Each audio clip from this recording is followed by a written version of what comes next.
All right, so now that we've covered the first half of the war, now we're going to cover the turning point of the war at both Vicksburg and Gettysburg.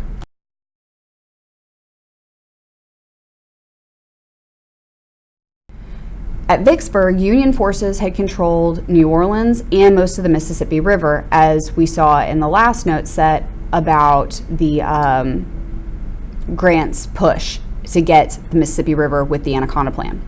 General Grant began his siege of Vicksburg, Mississippi for 7 weeks before the Confederates surrendered on July 4, 1863.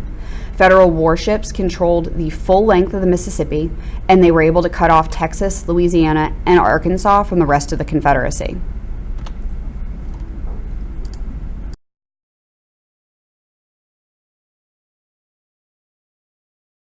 At the same time in the north, there's the Battle of Gettysburg. Lee led an army into enemy territory of Maryland and Pennsylvania, and on July 1st, 1863, the invading Confederate army surprised Union troops at Gettysburg, Pennsylvania. It was the bloodiest and most crucial battle of the war, with 50,000 casualties over 3 days. Lee's assault on Union lines on the second and third days was futile, and it destroyed a key part of the Confederate army. They ultimately retreated to Virginia and were never able to regain the offensive.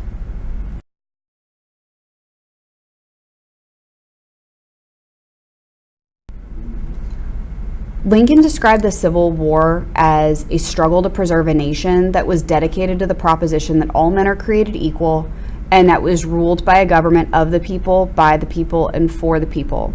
He gave these sentiments at a speech at the Gettysburg Cemetery in November of 1863, which was being dedicated as a national cemetery for all of the dead.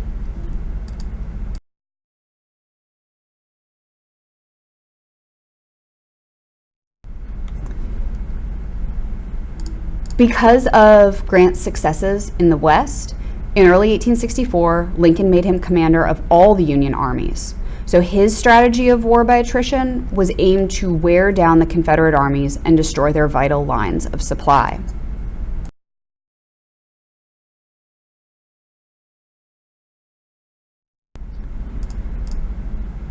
So part of Grant being in command now, he let General William Tecumseh Sherman go through the South and do his own thing. So Sherman led a force of 100,000 men from Chattanooga, Tennessee, on a campaign of deliberate destruction that went through Georgia and into South Carolina.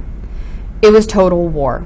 He destroyed everything in his path, basically anything that the enemy might use to survive, by burning cotton fields, barns, and houses. It's known as Sherman's March to the Sea, and the South is still very upset if you mention Sherman's name, because he destroyed a lot of the South. In September of 64, he took Atlanta. December, he took Savannah. And then February of 65, he set fire to Columbia, capital of South Carolina.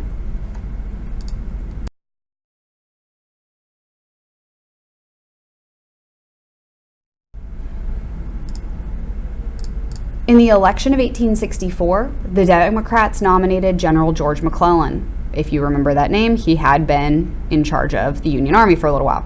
His platform called for peace. The Republicans renamed their party to the Unionist Party to attract the votes of the War Democrats.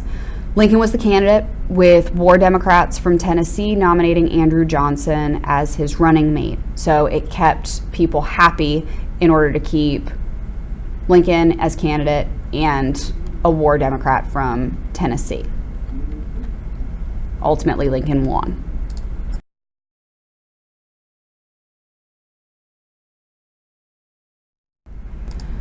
Then came the surrender at Appomattox. In April of 1865, Lee surrendered to Grant at Appomattox Courthouse. Because of the Union blockade, Sherman's march, there was a lot of hunger through much of the South for the winter of 64 to 65. Grant outflanked Lee's lines in Virginia until their collapse around Petersburg, which is when, in April, Lee surrendered. Jefferson Davis wanted full independence. Lincoln would accept nothing less than the restoration of the Union. Grant was very generous and allowed Lee's men to return to their homes with their horses instead of taking them in as political prisoners, because technically they had committed treason.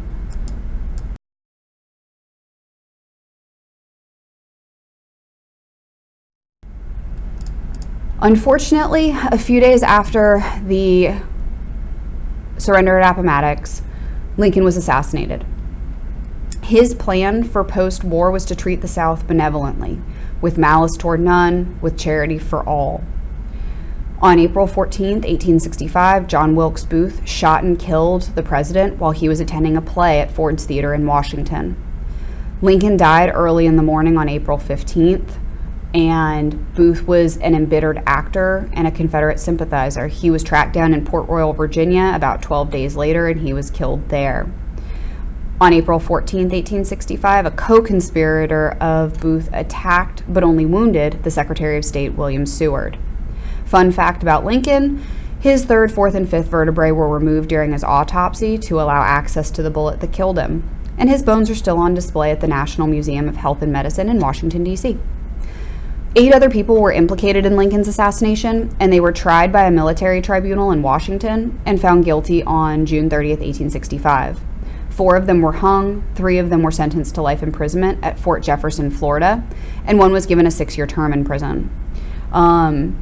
Booth, when he was killed, he basically said, "I'm not coming out of here," so they set the barn he was hiding in on fire, and that's how he died. He also got shot while he was there. So he did not actually get tried for anything, he was just being stubborn. Also, fun fact, a group planned to steal Lincoln's body from his tomb in 1876. His coffin was moved to prevent theft into a basement. It stayed there for 2 years in the basement until it was moved to a shallow grave. Then it was ultimately moved to his tomb in 1901. His coffin has been moved 17 times and opened 5 times. So Lincoln has not had a very restful peace.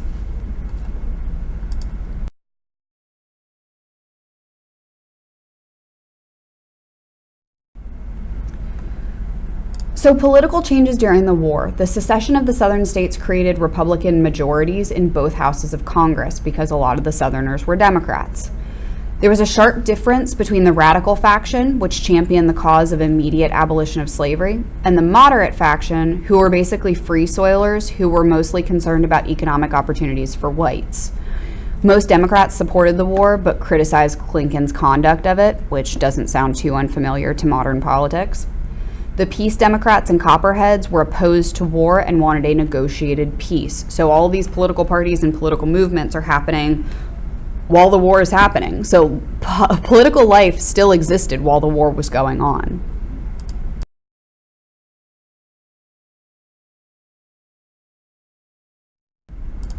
As for civil liberties, Lincoln focused more on prosecuting the war than protecting citizens' constitutional rights.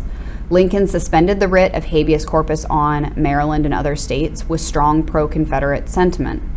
So people could be arrested without being informed of the charges against them, and therefore during the war about 13,000 people were arrested on suspicion of aiding the enemy, and they were held without trial.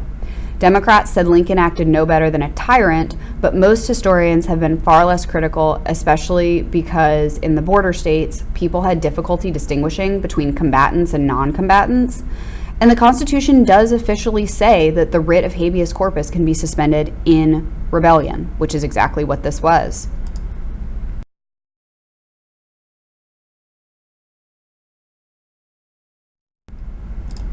So the draft. When the war began in 1861, the fighters were volunteers, but both the Union and Confederacy had to resort to conscription. The Union's Conscription Act in March of 1863 said that all men aged 25 to 45, or 20 to 45, were liable for military service, but they were allowed to avoid it by either finding a substitute to serve or paying a $300 exemption fee. This prompted fierce opposition from the poorer laborers that their jobs would be taken by free African Americans while they were gone. Just because there was emancipation does not mean that people were not racist. In July of 1863, there were riots against the draft in New York City. Mostly Irish-American mob attacked blacks and wealthy whites, and a temporary suspension of the draft restored the order there.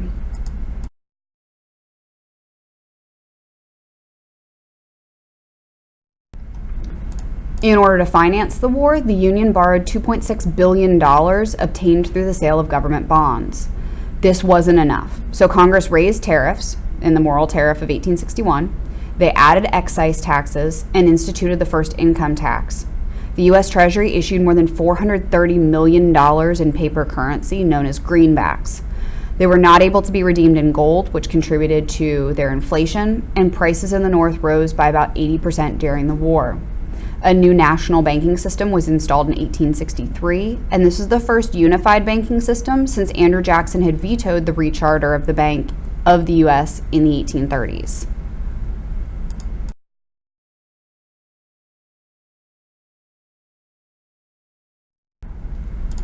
Northern society was much more modern than the South was. Workers' wages, unfortunately, did not keep up the pace with inflation, and many aspects of the modern industrial economy were accelerated by the war. There was a premium on mass production and complex organization. The war sped up consolidation of the North's manufacturing businesses, and war profiteers took advantage of this urgent need for military supplies. They sold shoddy goods at high prices. Ultimately, the government had to step in to stop them from doing this.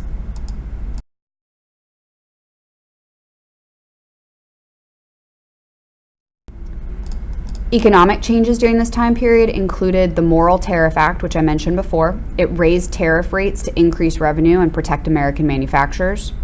The Homestead Act of 1862 promoted settlement of the Great Plains by offering parcels of 160 acres of public land free to any person or family that would farm the land for at least 5 years. Then came the Morrill Land Grant Act of 62, which encouraged states to use the sale of federal land grants to maintain agricultural and technical colleges. Fun fact, Virginia Tech is one of those. The Pacific Railway Act in 1862 authorized the building of a transcontinental railroad over a northern route in order to link the economies of California and the Western territories with the eastern states. We don't really think of life continuing as the war was going on, but modernization, the economy, politics, all of this continued while the war was going on. The country didn't just stop because everybody was fighting. So it's something to remember during this time period as well.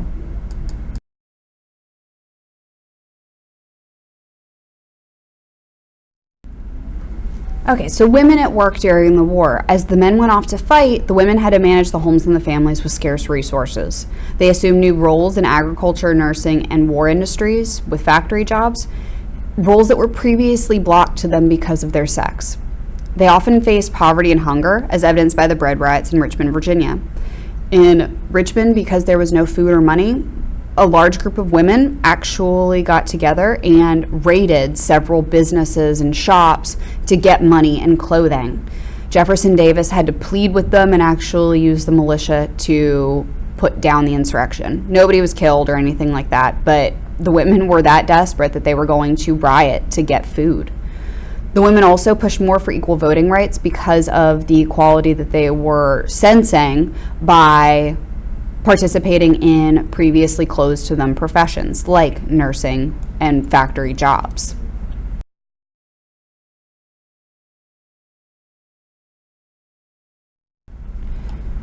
Ultimately, the end of slavery came with the 13th Amendment to the Constitution in 1865, which said that neither slavery nor involuntary servitude, except as a punishment for crime whereof the party shall have been duly convicted, shall exist within the United States or any place subject to their jurisdiction. So officially, this got rid of slavery, except when it came to imprisonment. So imprisoned individuals who have been convicted can still be considered slaves and work without wages in our current prison system, which we'll talk more about that in class and the rights associated with that. But slavery was ended with the 13th Amendment to the Constitution.